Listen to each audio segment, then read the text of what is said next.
എല്ലാവർക്കും ഈ വീഡിയോയിലേക്ക് സ്വാഗതം. ഞാനിപ്പോൾ ഉള്ളത് ഹൈദരാബാദാണുള്ളത്. ഹൈദരാബാദിലെ ഹുസൈൻ സാഗർ തടാകത്തിൻ്റെ അടുത്തുള്ളത്. ഞാനിങ്ങനെ തേരാപ്പാറ നടന്നുകൊണ്ടിരിക്കുകയാണ്.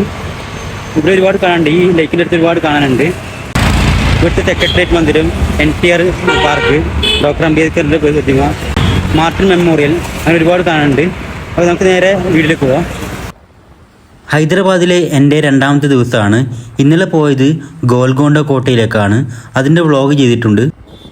ഹൈദരാബാദിലെ സിറ്റി ആയാലും റോഡായാലും നല്ല അടിപൊളിയാണ്. ഇവിടെ വലിയൊരു സർക്കിളുണ്ട്. ചെടികളും പച്ചപ്പുല്ലൊക്കെ പിടിപ്പിച്ചിട്ട് കാണാൻ നല്ല രസമുണ്ട്. ആ കാണുന്നതാണ് ഡോക്ടർ അംബേദ്കറിൻ്റെ പ്രതിമ. ഈ കാണുന്ന പ്രതിമ വലിയൊരു പ്രതിമയാണ്. ഈ പ്രതിമയുടെ അടുത്ത് ഞാൻ പോകുന്നുണ്ട്.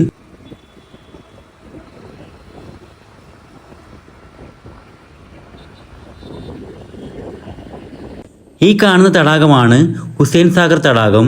ഈ തടാകത്തിൻ്റെ എതിർവശത്താണ് ഡോക്ടർ അംബേദ്കറിൻ്റെ പ്രതിമയുള്ളത്.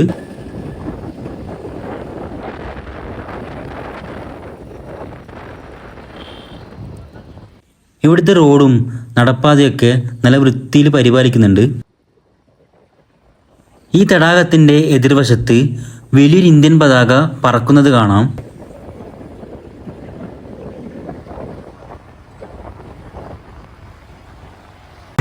ഗൈസ്, ഹുസൈൻ സാഗർ തടാകത്തിൻ്റെ അടുത്ത് ഒരുപാട് കാണാനുണ്ട്. അതിൽ വളരെ പ്രധാനപ്പെട്ട ഒന്നാണ് അംബേദ്കറിൻ്റെ പ്രതിമ. ഈ പ്രതിമേൻ്റെ അടുത്ത് ഞാനിട്ടുള്ളത്. ഈ അംബേദ്കർ പ്രതിമ ഒരു വെങ്കല പ്രതിമയാണ്. 7 വർഷം കൊണ്ടാണ് ഈ പ്രതിമയുടെ പണി പൂർത്തിയായത്. 2016 പണി തുടങ്ങി 2023 ഈ പ്രതിമയുടെ പണി പൂർത്തിയായത്. ഇന്ത്യൻ പാർലമെൻറ്റ് മന്ദിരത്തിൻ്റെ മാതൃകയിലാണ് പ്രതിമയുടെ താഴെ കാണുന്ന കെട്ടിടവും പണി കഴിപ്പിച്ചത്. കെട്ടിടവും പ്രതിമയടക്കം 175 അടി നീളമുണ്ട്. അംബേദ്കറിൻ്റെ പ്രതിമയുടെ താഴെ ഒരു ബിൽഡിംഗ് ഉണ്ട്.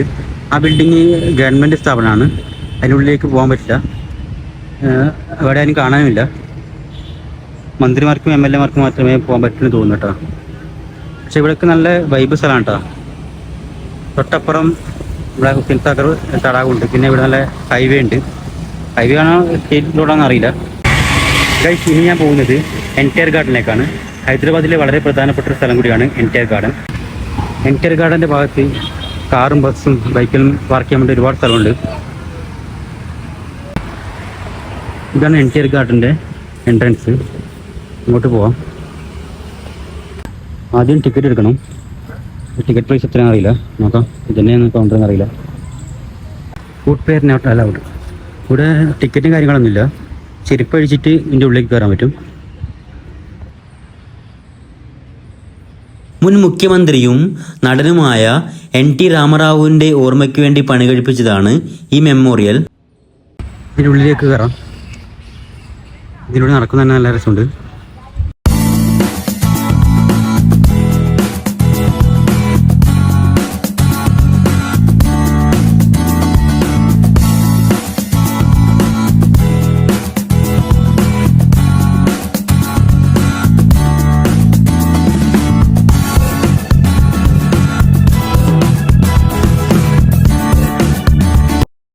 ഇവിടെയാണ് NT രാമറാവു അന്ത്യവിശ്രമം കൊള്ളുന്നത്.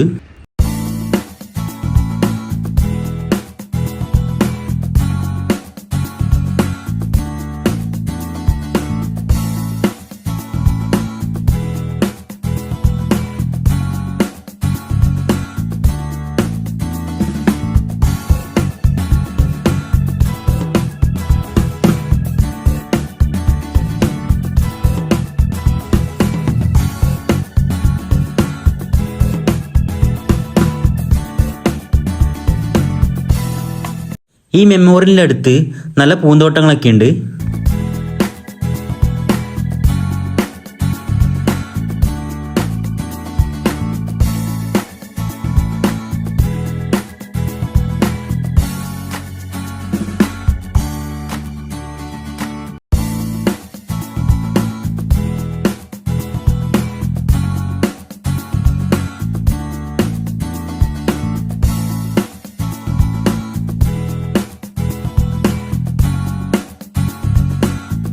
ഈ NTR ഗാർഡൻ്റെ മെമ്മോറിയൽ കാണാൻ വേണ്ടി ടിക്കറ്റ് എടുക്കണ്ട, പക്ഷേ മറ്റൊരു ഭാഗത്ത് കയറാൻ വേണ്ടിയിട്ട് ടിക്കറ്റ് എടുക്കണം.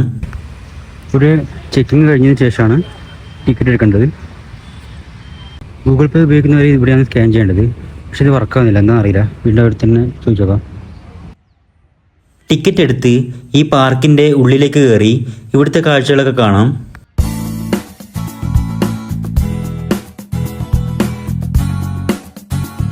ഇവിടെ ഒരു ബോൺസായി ഗാർഡൻ ഉണ്ട്.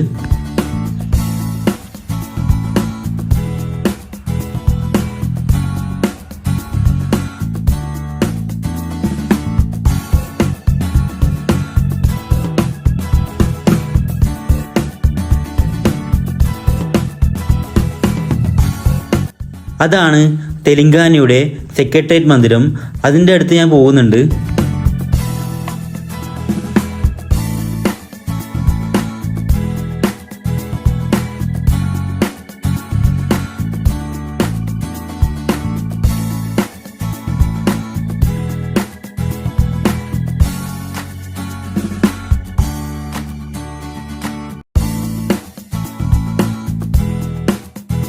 ഇതാണ് NTR ഗാർഡൻ്റെ മറ്റൊരു ആകർഷണം, ട്രീ വാട്ടർ സ്ലൈഡ്. ഇവിടെ കയറാൻ പ്രത്യേകം ടിക്കറ്റ് എടുക്കണം.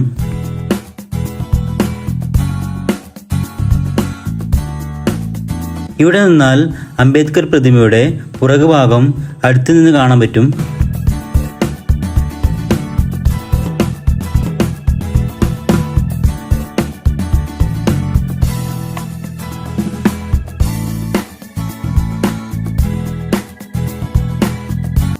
ഈ ആകാശത്തൊട്ടിലിൽ കയറാനും പ്രത്യേകം ടിക്കറ്റ് എടുക്കണം.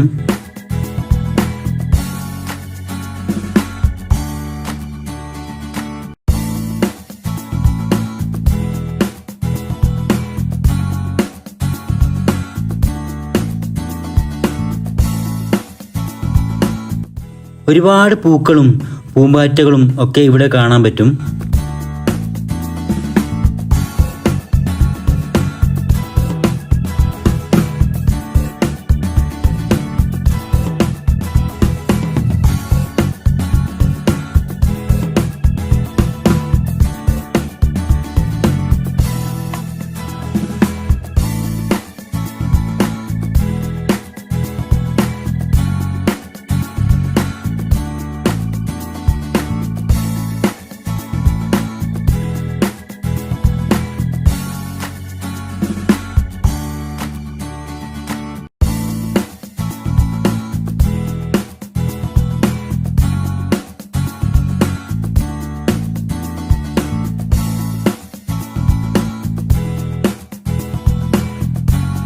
ഇവിടെ ചൈനീസ് മാതൃകയിൽ പണി കഴിപ്പിച്ച ഒരു കെട്ടിടം കാണാൻ പറ്റും.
ഗൈസ്, ഞാൻ ഈ NTR പാർക്കിൽ നിന്ന് പുറത്തിറങ്ങി. നല്ല വിശപ്പുണ്ട്, ഒരു ഹോട്ടൽ കണ്ടുപിടിക്കണം. ഫുഡ് കഴിച്ചിട്ട് അടുത്ത ബ്ലോഗിൽ എടുക്കാം. ഈ ഒരു ഭാഗത്ത് എവിടെ ഒരു ഹോട്ടൽ ഉണ്ടെന്ന് പറഞ്ഞിട്ടത്, അത് കണ്ടുപിടിക്കണം. ഈ കാണുന്ന മാളിൽ നിന്നാണ് ഞാൻ ഇന്ന് ഫുഡ് കഴിക്കുന്നത്. ഈ മാളിനൊരു പ്രത്യേകതയുണ്ട്. അല്ലു അർജുൻ്റെ ഹാപ്പി എന്ന സിനിമയുടെ ഒരു പാട്ടുരംഗം ഇവിടെ ചിത്രീകരിച്ചിട്ടുണ്ട്. ഞാനിപ്പോൾ ഓർഡർ ചെയ്തത് സഫ്രാണി ചിക്കൻ ബിരിയാണിയാണ്. നല്ല ടേസ്റ്റുള്ള ബിരിയാണിയാണ്. ഏതാണ്ട് ഹൈദരാബാദി ബിരിയാണി പോലെ തന്നെയാണ് ഈ സഫ്രാണി ബിരിയാണി. ഞാനങ്ങനെ ഫുഡെല്ലാം കഴിച്ച് പുറത്തേക്ക് ഇറങ്ങി. ഇനി വീണ്ടും നമുക്ക് ഹൈദരാബാദിലൂടെ പേരാപ്പര നടക്കാം. ഇത്രയും നേരം നടന്നത് ഈ വഴിയിലൂടെയാണ്, ഈ റോഡിൻ്റെ സൈഡിലൂടെയാണ്. ഇനി നടക്കാൻ പോകുന്നത് ലേക്കിൻ്റെ ആ ഭാഗത്തൂടെയാണ്. അങ്ങോട്ട് കിടക്കാൻ വലിയ ബുദ്ധിമുട്ടാണ് കേട്ടോ. എപ്പോഴും വണ്ടി ഇങ്ങനെ ഓടി വരുന്നുണ്ട്, ഒരുപാട് വണ്ടി. കേരളത്തിലെ പോലെയല്ല, നല്ല സ്പീഡിലാണ് വരുന്നത്.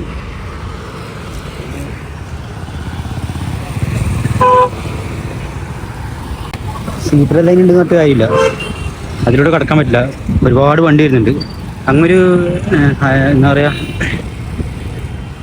അങ്ങൊരു ബ്രിഡ്ജ് കാണുന്നുണ്ട്, റോഡ് എടുക്കാൻ പറ്റിയ ഒരു ബ്രിഡ്ജ്, ഒരു ചുവന്ന നിറത്തിൽ. അതിലൂടെ കടക്കാൻ പറ്റി നോക്കട്ടെ. ഇതാണ് ആ ബ്രിഡ്ജ്.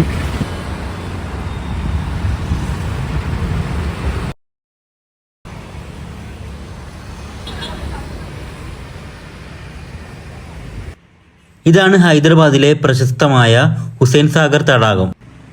ഈ തടാകത്തിനപ്പുറം ഇന്ത്യൻ പതാക പാറിപ്പറക്കുന്നത് കാണാം. അത് കാണാൻ നല്ല രസമുണ്ട്. ഈ തടാകത്തിൻ്റെ നടുവിലായിട്ട് ബുദ്ധപ്രതിമ കാണാൻ പറ്റും. അവിടെ ഞാൻ പോകുന്നുണ്ട്, അത് അടുത്ത വ്ളോഗായിട്ട് ചെയ്യാം. തെലങ്കാനയുടെ സെക്രട്ടേറിയറ്റ് മന്ദിരത്തിൻ്റെ അടുത്ത് നിന്നാണ് ഒരാളെ ഞാൻ കണ്ടുമുട്ടിയത്. ഗണപതിൻ്റെ പ്രതിമയായിട്ട് തടാകത്തിലെ ഒഴുക്കാൻ വേണ്ടിട്ടാ. മലയാളം അറിയോ? തെലുങ്ക് അറിയില്ല, തെലുങ്ക് ಗೊತ್ತಿല്ലോ, അറിയില്ല. എന്നാ ഒഴിക്കോ. ഓക്കെ. ഇവിടുന്ന് ഗണപതിൻ്റെ വിഗ്രഹം ഇവിടുന്ന് താഴേക്കിടാൻ പോകുന്നുണ്ട്. സ്റ്റാർട്ട്. ഓ, എന്തോ ചടങ്ങിന്റെ ഭാഗം വന്നു. നാം ക്യാ ഹൈ? രാം. ശ്രീരാം. വീട് എവിടെ? വീട് ഹോം കവടികൂട, ഹൈദരാബാദ് തന്നെ. ഓക്കെ. ഇത് ചടങ്ങായി എന്നാന്ന് പരിപാടി? ഇത് പാർട്ടിസിപ്പേറ്റ് പ്രോഗ്രാം? ഓ, അങ്ങനെ പരിപാടിയിലുണ്ട്. ഓക്കെ. കാണാം, ജാവോ. തെലങ്കാനയുടെ സെക്രട്ടേറിയറ്റ് മന്ദിരത്തിന്റെ തൊട്ട് ഓപ്പോസിറ്റാണ് ഈ പരിപാടി നടന്നത്. ഇവിടുത്തെ എന്തോ ചടങ്ങ് വന്ന്, ഇതിനെക്കുറിച്ച് കൂടുതലൊന്നും അറിയില്ല. ഇതാണ് തെലങ്കാനയുടെ പുതിയ സെക്രട്ടേറിയറ്റ് മന്ദിരം. കുറച്ച് വർഷങ്ങൾക്ക് മുമ്പ് ആന്ധ്രാപ്രദേശും തെലങ്കാനയും ഒരു സംസ്ഥാനമായിരുന്നു. പിന്നെ തെലങ്കാന മറ്റൊരു സംസ്ഥാനമായതിനു ശേഷം പണിതതാണ് ഈ കാണുന്ന സെക്രട്ടേറിയറ്റ് മന്ദിരം. പഴയ സെക്രട്ടേറിയറ്റ് മന്ദിരം പൊളിച്ചാണ് പുതിയതുണ്ടാക്കിയത്. ഇതിൽ 135 മുറികളുണ്ടെന്നാണ് അറിയാൻ കഴിഞ്ഞത്. ഇതിൻ്റെ തൊട്ടടുത്താണ് മാർട്ടിസ് മെമ്മോറിയൽ.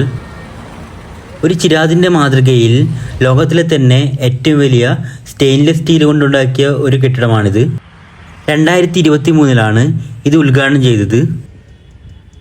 1969 തെലങ്കാന സംസ്ഥാന രൂപീകരണത്തിന് വേണ്ടി പ്രക്ഷോഭം ഉണ്ടായിരുന്നു. ആ പ്രക്ഷോഭത്തിൽ നിരവധി പേർ കൊല്ലപ്പെട്ടിരുന്നു. അവരുടെ സ്മാരകമായിട്ടാണ് മാർട്ടിസ് മെമ്മോറിയൽ പണിതത്. ഒരു അത്ഭുത നിർമ്മിതി തന്നെയാണ് ഈ മാർട്ടിസ് മെമ്മോറിയൽ. ഹൈദരാബാദിൽ വരുന്ന എല്ലാവരും തന്നെ നിർബന്ധമായും കണ്ടിരിക്കേണ്ട ഒരു കെട്ടിടം കൂടിയാണിത്. ഇതിൽ നമ്മുടെ പ്രതിബിംബം കാണാൻ പറ്റും. ഈ മാർട്ടിസ് മെമ്മോറിയലിനടുത്താണ് ലുംബിനി പാർക്കും ബുദ്ധപ്രതിമയും. അവിടേക്ക് ഞാൻ പോകുന്നുണ്ട്. അത് കാണിക്കുന്നത് അടുത്ത വ്ളോഗിലാണ്. ഗൈസ്, ഇത്രയൊക്കെയാണ് വീഡിയോ. അടുത്ത വീഡിയോ കാണാം. അതിലേക്കും ബൈ.